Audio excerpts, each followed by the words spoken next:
자, 여러분, 2만 명이 줄을 서서 자신의 차를 기다리는데 어떤 희생을 당하느냐? 심장을 잘라는, 그걸 짜서 버리는. 보시는 것처럼요, 저기 꼭대기에서, 신전 꼭대기에서 그 심장을 잘라낸 다음에 던져버립니다. 그러면은 그 아까 가파르다 그랬죠? 거기서 떼굴떼굴 굴러서 밑으로 처박히는 거예요. 그 시신이 2만 개가 쌓여갈 때까지 놀랍게도요, 어느 누구도 살려달라고 발부둥 치거나 울부짖는 사람이 없었다는 거예요. 스스로, 물론 뭐 다른 부족도 있었습니다만, 당할 때는 늠름하게 그 죽음을 받아들이더라는 거죠. 자, 만약에 여러분들이 같으면 어떻게 생각하셨을까요? 여러분이 지금 저 다른 나라를 가셨어요.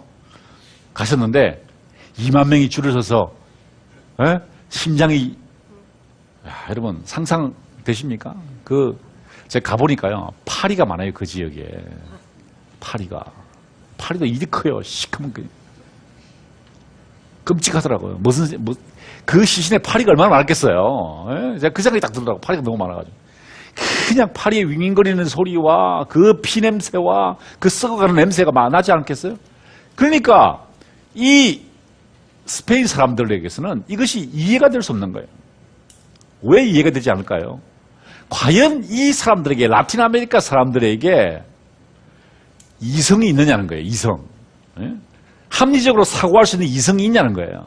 그것이 어문이 되는 거죠, 당연히. 그래서 누구에게 편지를 썼냐면은 이분에게 편지를 쓴 겁니다.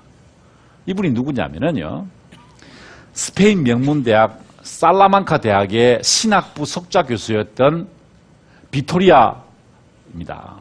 프란체스코 데 비토리아라는 분이신데요. 이분에게 편지를 쓴 거예요. 왜?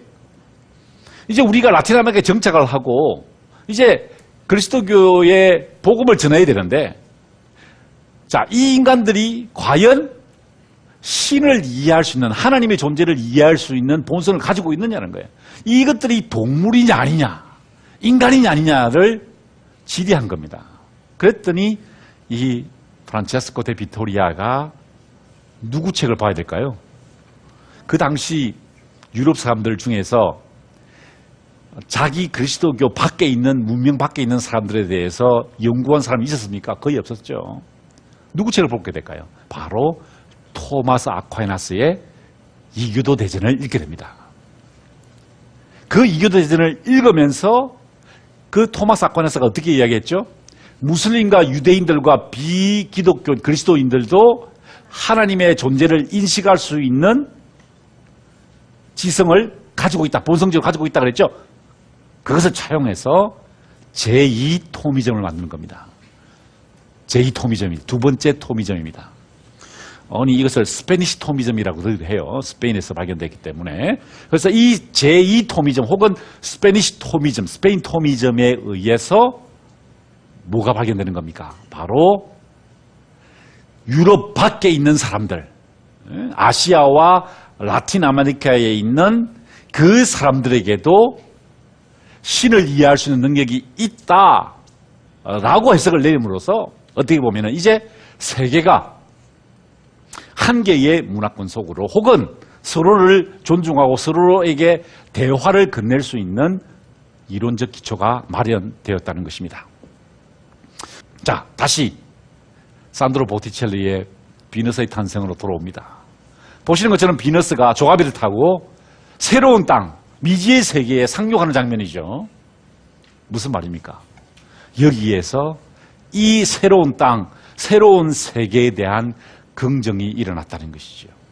이것이 바로 르네상스의 원동력이 됩니다.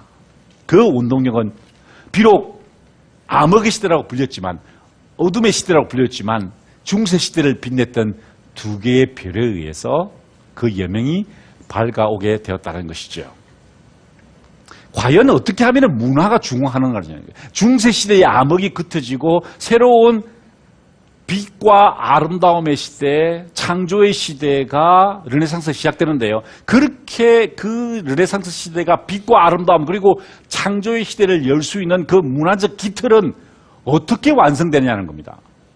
우리는 흔히 이렇게 생각합니다. 예를 들어 삼성전자의 제품이 전 세계를 석권함으로써 야, 이제 우리나라의 어떤 가치가 올라가고 문화가 중요해졌다. 그렇게 하나요?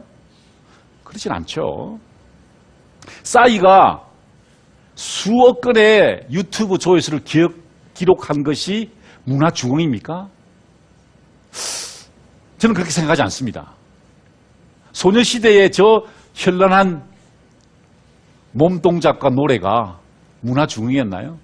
아니면은 한식의 세계화가 문화를 중흥시키는, 우리 대한민국의 문화를 중흥시키는 어떤 계기가 되는 것일까요?